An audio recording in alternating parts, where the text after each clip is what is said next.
Hey everyone, it's Carl and Brendan here from Games, Brains and a Head-Banging Life Skype special. We haven't had a chance to do any Lockdown special. videos. We haven't had a chance to do any videos because, of course, lockdown. We don't live together, so No, yeah. we're not that nerdy. We're not Yeah. still both in our mum's basement. So we decided tonight was the night we'd get on, do a couple of videos, and see how it goes. Really. Yeah, see how it works, see how much buffering we get. Yeah. Be It's a bit like looking that right. Raised by Owls video. Yeah. Yeah, Raised by Owls, man. They have been making me laugh. They've been doing some funny Been a shit. bright spark in these moments. Yeah, because there's so many bands just sort of doing the YouTube stuff and putting the videos Yeah. out and playthroughs and things like that. It's actually hard to keep up a lot of the time. You're like, oh, It is, so and yeah. so's going to do this live show. Yep. Yeah. So we had a little think about things. So basically, we're not at the stage where we need to do track by tracks and stuff like this yet. We will in a couple of weeks' time, and we Yep. probably will have to do it this way because lockdown ain't ending anytime soon. No, But, it doesn't seem like it. Yeah, we thought we'd do a few different ones, and one of the ones that came up was we've seen a lot of bands. We've both seen a lot of bands. We've seen a lot of Yeah. music, and it was from those bands. What songs have you never heard, but you want to hear live from 10 bands you've seen loads? So it's not like, I don't know, like I couldn't have chosen The Offspring and chosen because I've only seen Offspring once. So, you know, Yeah, and I think that's probably the only area where there are like probably same for you. I'd imagine 5 or 6 bands that I've seen countless times. yeah, And then I was trying to work out with the other ones because I think, especially in recent years, we've probably spent more time not going to the same old gigs. hmm You know, more time at the smaller venues, going to see bands for the first time, that sort of thing. yeah, You know, so I really found it easy for the first 5, maybe 6 bands when I was like, well, I already know the answer to these. yeah. And then there was a couple where I was like, how many times have I actually seen them? You know? Well, there's one particularly that I put an asterisk next to because for you to either confirm Yeah. that if we've heard this song live, because we would have definitely been Yeah, at this. there was that as well. Especially, some of the bands, you know, like where we've seen many, many times. You're like, surely surely they have, but I can't remember it. And I jumped on Setlist FM, whatever it's called. Okay. Because if you go into the analysis statistics on that, it doesn't tell you if you have or not, but it does show you how commonly a song is included in a set list. And like for some of the songs where I wasn't sure, and I checked it, and it was like it's only been played live 3 times, Yeah. and none of them were in the UK. And I was like, well, there we go. There you go. You know, Some, but as you I said, struggled a little bit, so I did actually it's not a cheat, but I did put 2 songs down from a band. Oh, okay. You know, That's cool. I mean, as I said, I did my first couple really easily.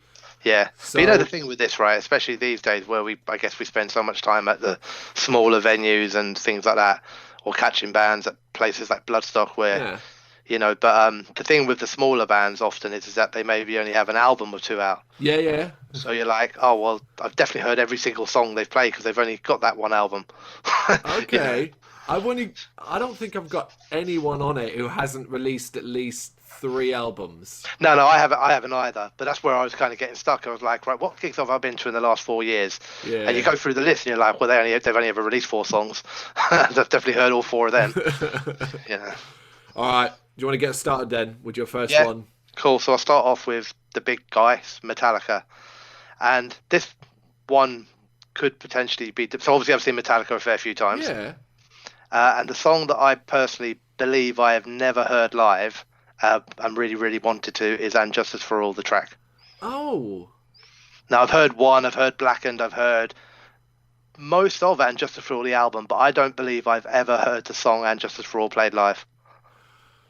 Oh, yeah, I'm racking my brains now. Yeah, even in their their what was it called? You know, when you could choose your own set list. Yeah. You know, it wasn't in there. We saw them play at the O2 a couple times, and it definitely wasn't played there. I don't think I've ever seen it played live. Yeah, I can't picture that because I'm pretty sure that we've been to a lot of the same Metallica gigs in the later years. Had this been played, where they both reacted in quite definitely, this would have been a banger. It'd be like, oh god, I can't believe they're playing this one. Yeah, yeah, exactly. Yeah, because it's such a rarity. Because I And it's did such look a at. long song, and I think the way that bands do gigs anyway. I think like if Metallica are picking two songs from an album or anything like that, and one's always picked, and one's a long song. So you kind of got One and Justice for All are kind of similar style tracks on that album, Yeah, and I think it's just that they always go right. We've got to put one in there, and I've got no problem with that. But I would love drop Enter Sandman or something like that and stick And Justice for All in. good call. I didn't have. I don't have any Metallica. Yeah. Yeah. Right. I actually reckon you might have this one. So I've gone with. I kind of think I don't know if it's I know definitely one that's on your list. And Okay. I did think when I wrote my list is like I'm pretty sure I know what Carl's number one is. It's the one I wrote first, and I reckon. Yeah. Go on. Got Love at War. It's While She Sleeps, Love at War from This Is the Six. Yeah, this is like my biggest sort of one from the first one I wrote was. I mean, you've been saying this since the very first time you watched these guys play. Yeah. And it seems now, less what, and less 10 likely. years later, you're still saying it, and it's still not happened. The best I could hope, I reckon, is in X amount of years down the line, 20-year anniversary, play the album in full, that sort of thing. Yeah. It'll probably be a remixed version of it by then, I'm afraid, but...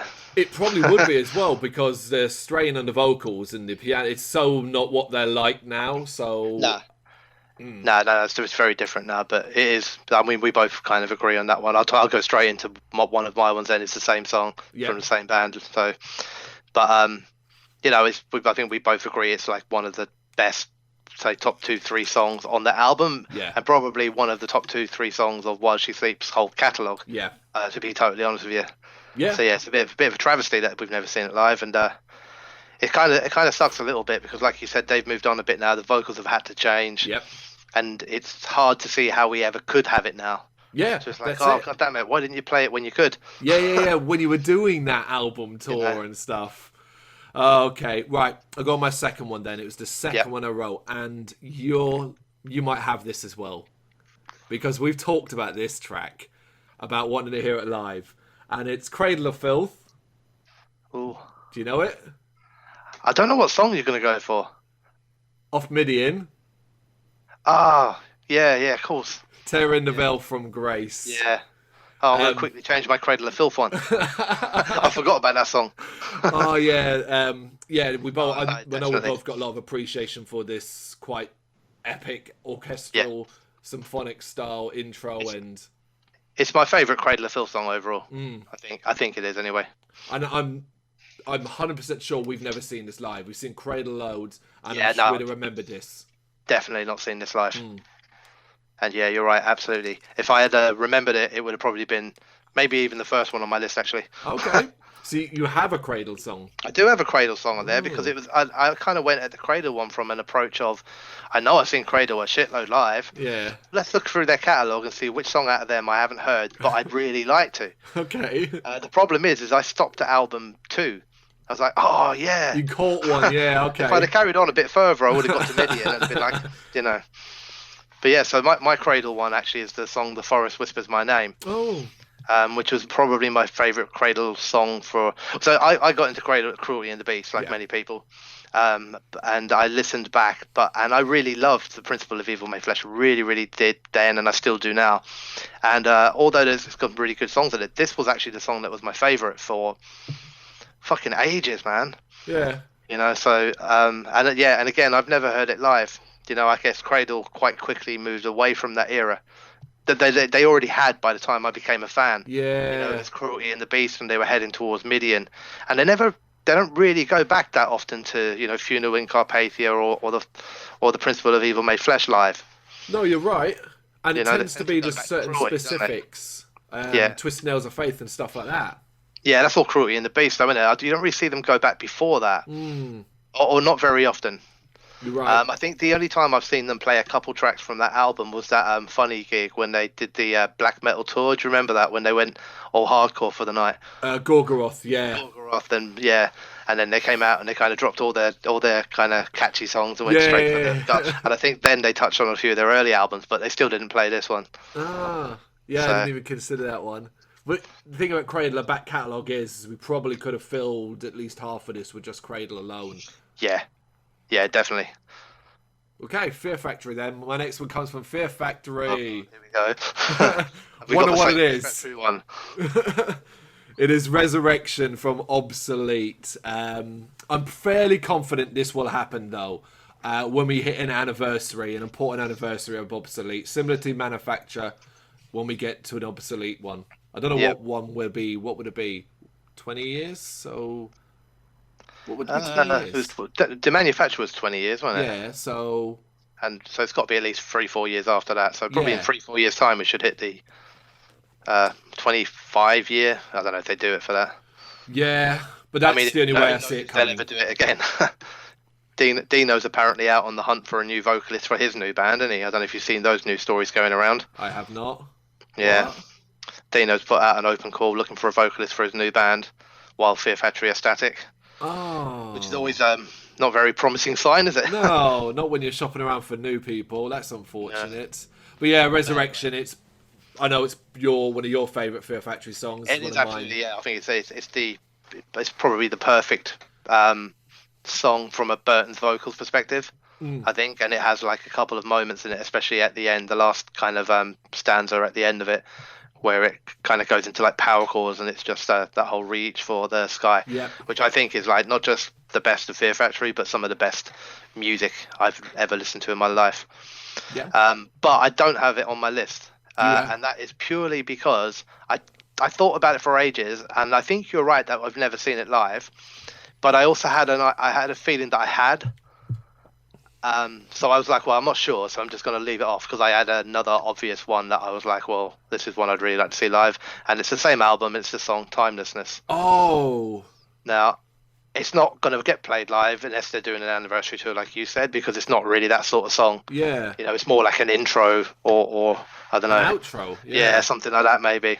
But I love it, and I think it's a brilliant song, and he sings it perfectly. And I've never seen it live, and I would love to. I worry if he'd be able to hit those notes these Yeah. days a little bit because he does get some power going in it.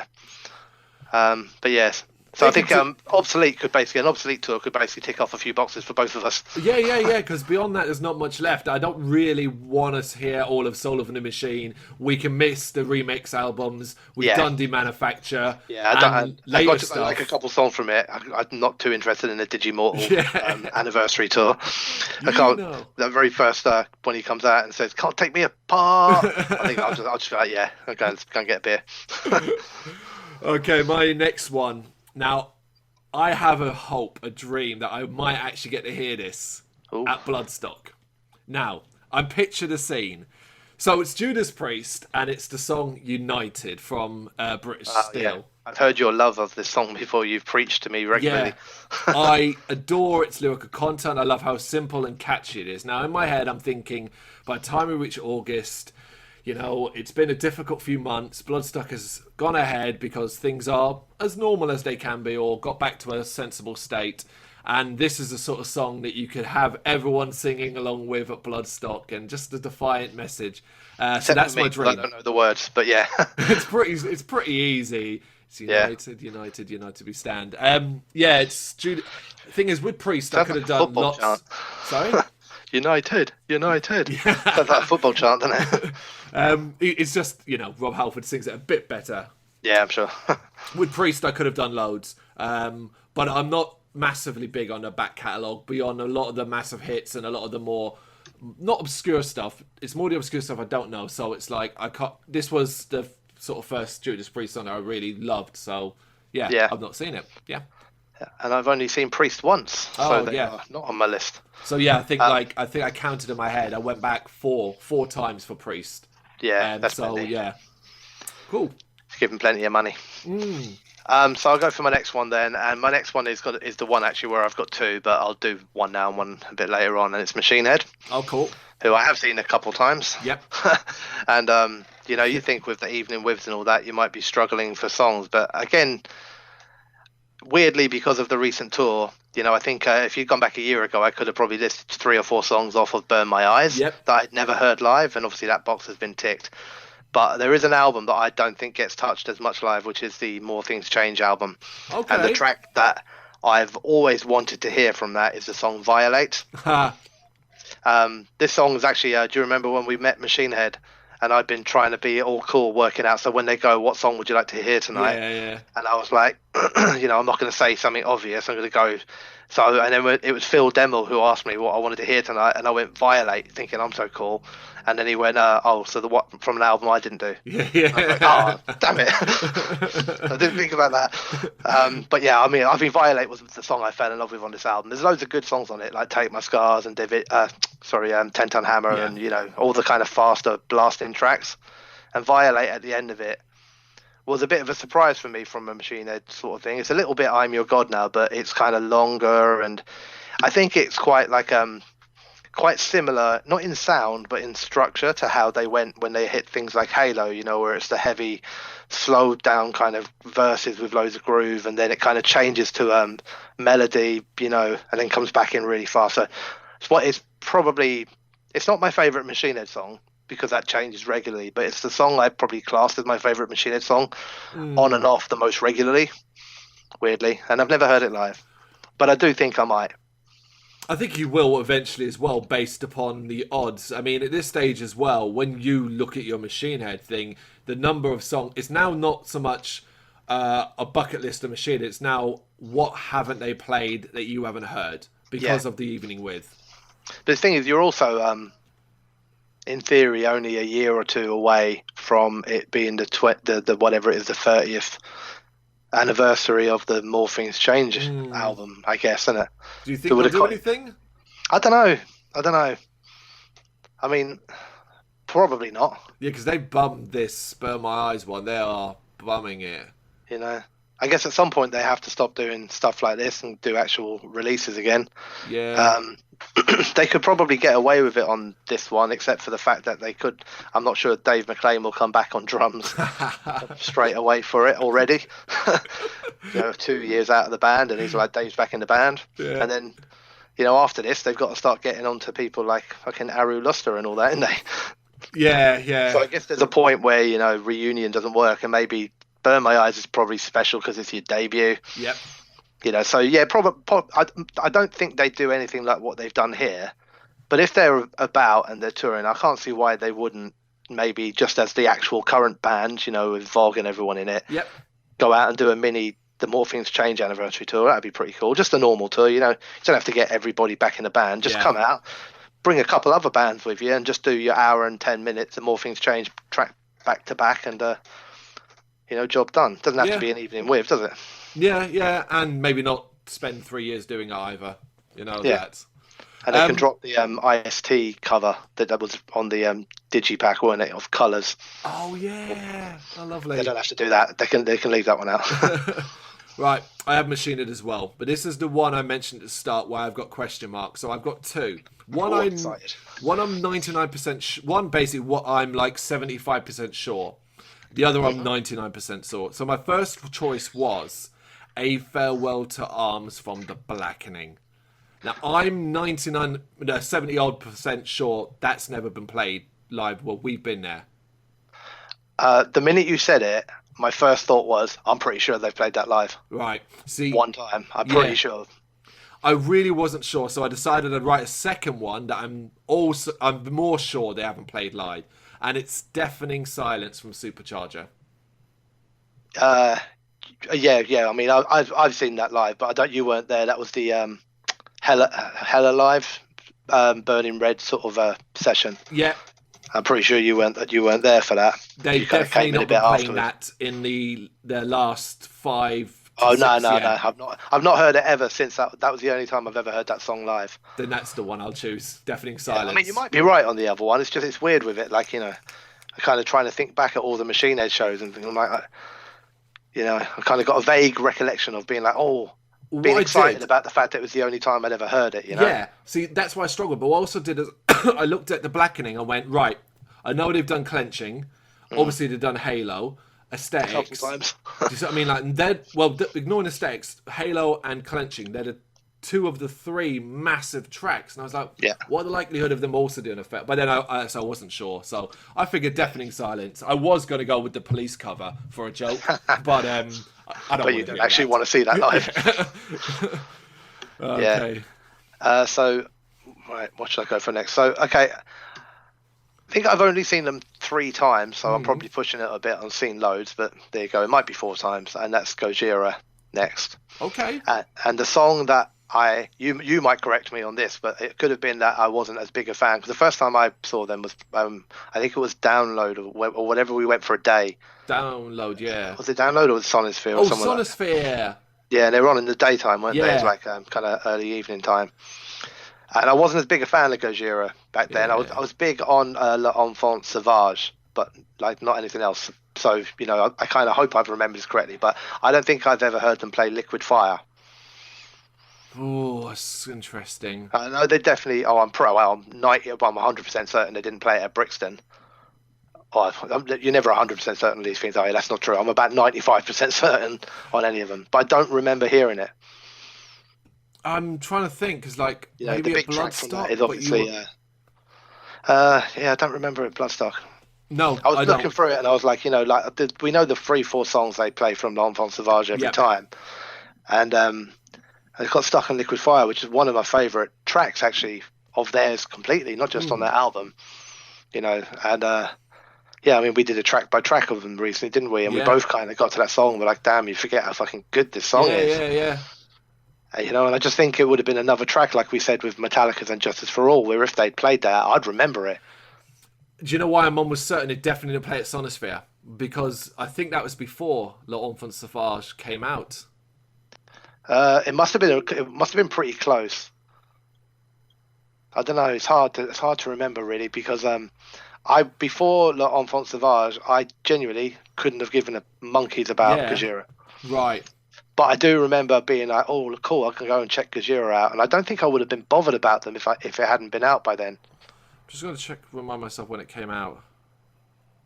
So that Sonosphere was 2014. No, it was. Yeah, it'd been out 2 years. Okay, so that was pretty much my only Gojira knowledge. Yeah. So I guess it's possible it could have been played there because it was a newest album. But I don't remember it. But yeah, that was like a 40-minute daytime set, so they probably weren't sticking to the hits for that one. Yeah, that's true. It's not an album tour, is it? No. Right. My next one, we're going to Brrraaains, a band I've seen loads and loads and loads. And the one track I know I've never seen live because of its size and ordeal and the fact that it is an ending song and they'd instead like to end with a certain dance number. But it is Miklagard Overture from the Vengarian Way. Yeah. This is the one, I'm sure. I looked at all the Brrraaains track outros and I've heard them all. But this. Oh, really? Yeah. Yeah. Yeah, I mean, that's right. That's a brilliant song anyway. Yeah. Absolutely brilliant. Probably the song that made me like them. After originally, when you were a fan of them, I used to mock them a little bit. Yeah. What is this silly battle metal bollocks? And then I heard that song and I was like, yeah, okay, I'm on board. Yeah. I haven't been to see Brrraaains as much as you have, but I have seen them 3 or 4 times now. And the song that I don't remember ever, so I have them on my list too, but I don't remember ever hearing is the Bosphorus Freezes Over, which is my one. It's quite possible you have. I haven't been to them. You've been to them a lot more than I have. I do remember they have, but not a song as an outro. So as the band finished, this played out. Because I remember specifically going to Lou, oh, cool. Yeah. And it is cool. But I want to see them do it live. Yeah, well, yeah. I'd say never, but who knows with Brrraaains at this stage. Yeah, you never know. Yeah. Okay, we're going for a big one on my choice now. We're going to Rammstein. Right. And we're going back to the very first song I ever heard of theirs that I really liked, and it's off the second album, Sentient, and it's Spill mit mir. Do you know it? Nope. I don't think so anyway. I suppose if you played it, I'd probably know it because most of their songs sound the same, don't they? Oh, not these no, was... They had that industrial edge, but it was a lot more odd back then. It's the second album, so... What was the second album then? That wasn't Mutter, I take it then? No, Mutter was the third, so they did the first two. I just assumed, obviously wrongly, that pretty much everybody who's a Rammstein fan became a fan after Mutter. Do you know what I mean? Because that's what I remember in my childhood was Sonne being on MTV, and I'd never heard of the band before that album. it's the one that made them big and around the world, because they were big enough that after the first two albums, they were able to do a live album called Live Us Berlin. Right. That's how big they were in Germany. I think Mutter spread them further wide. Yeah. But yeah, this is a great. This is a. I've seen Rammstein a handful of times, and I don't think I'd ever get this song. I don't think I ever would, even if now, because it's it wasn't like a popular song. Like they're on that album, there are songs they play. This isn't one of them. It's one that's forgotten about. Yeah. So what have I got? I've got 2 left. I got 3 left. Have I definitely got 2 left? Yeah, one there. Well, I'll go again. Oh no, I've got 3 left. Yeah, Okay, no, you're cool. right. Sorry, Brilliant. I'm wrong. So I'm going to go for Down next. Another band I've seen a fair few times, and the one song of theirs I've seen pretty much every single track that Down have released off Nola and A Bustle in Your Hedgerow. I think the only song I could see that I haven't remembering hearing live is Stained Glass Cross. Okay. Off the whatever it's called, the next one, and it's one of the Under.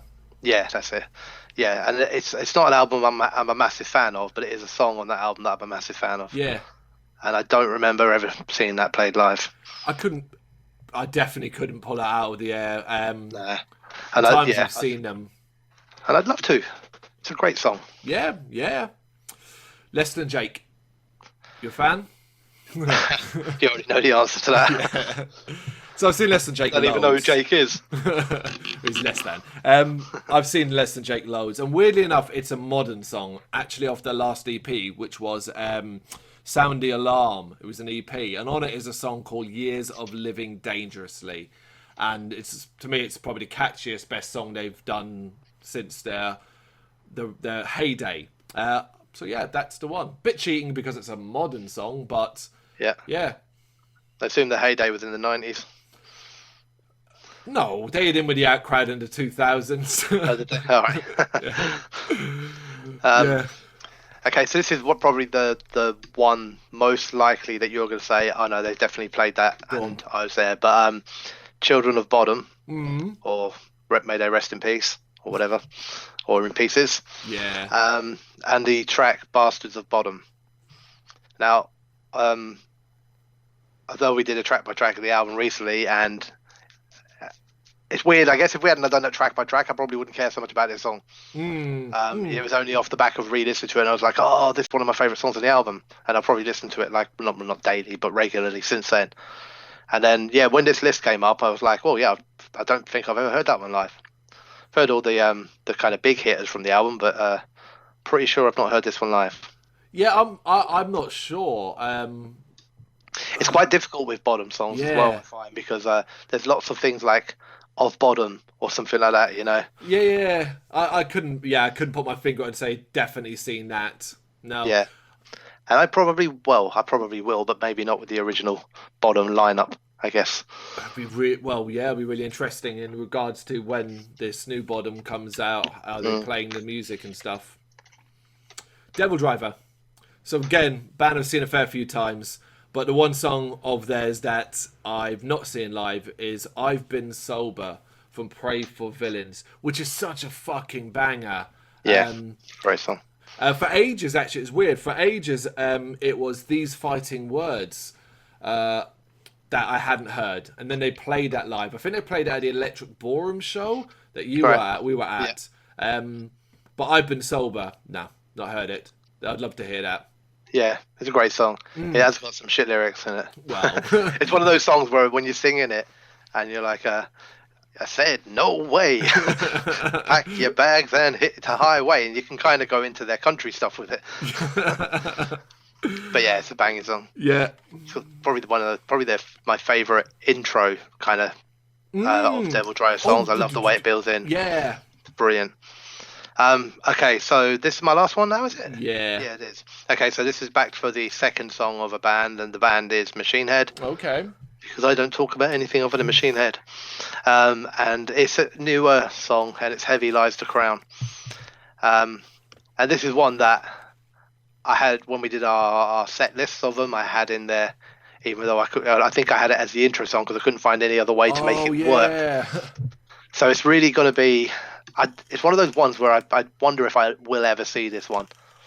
You know, it's very, very long. It doesn't really fit into the energy of most sets. Yeah. And it's on an album that's probably not going to get an anniversary tour in the future. Unlikely. That would be an interesting one, wouldn't it?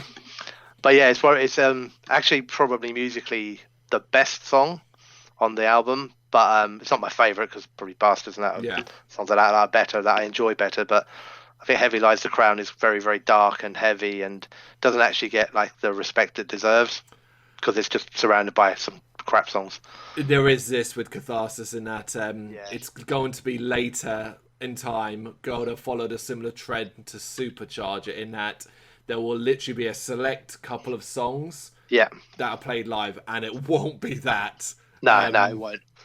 But actually, when you like strip that album back, you know, there's some good songs on that album, there's some bad songs on that album, I know that. But Heavy Lies the Crown, to me, is the most in keeping with modern Machine Head songs. You know, the longer songs, the big solos, dark, kind of broody music. You know, the ones, it sits more alongside the likes of your Halos and your Clenching the Fist, I think. Yeah. But it is also at the back end of the album. So it does take some listening to get to it. Yes, you've got to go along, get along. Yeah. And you've got to go past a few bad ones to get there. Yeah. Last but not least, then, this is a track from a band. It was the track that got me into them, and it's Blind Guardian. And it's The Quest for Tanalon from Somewhere Far Beyond. This was the first Blind Guardian song I ever heard. I thought it was so fucking cool. That's, and I know I've not heard it live. They've done the other Tanalon, I can't remember the name of that one, but not this one. Yeah, I did have a crack at Blind Guardian, but I was struggling because I didn't come into them until a lot later, and I couldn't really see anything on the earlier albums where I was like, I 100% know they definitely haven't played that. Yeah. Mainly because of that show that I went to with you, where I didn't really know the band at all. Yeah. So I was trying to rack my brains. I was like, the thing is, I have no idea what songs they played that night, other than the Barge song. Yeah. You know, I know that one, but other than that, I loved every minute of it and don't know what they played. You know? Yeah, it's an easy one to do. Yeah. There we go. There's our 10 never heard live tracks. Let us know what yours are in the comments. Yep, correct us if we're wrong. Yes. Thank you very much for watching. You can check us out on gbhbl.com, as well as on Facebook, Instagram, Twitter and Tumblr. Go to Patreon to help us out over there. That's patreon.com/GBHBL, as well as Big Cartel, where you can find some of our merchandise. We have a podcast running on SoundCloud and Apple Podcasts. And of course, if you like this video, do us a favour, hit the subscribe button and help the channel grow. Games, horror and heavy metal. What else is life for?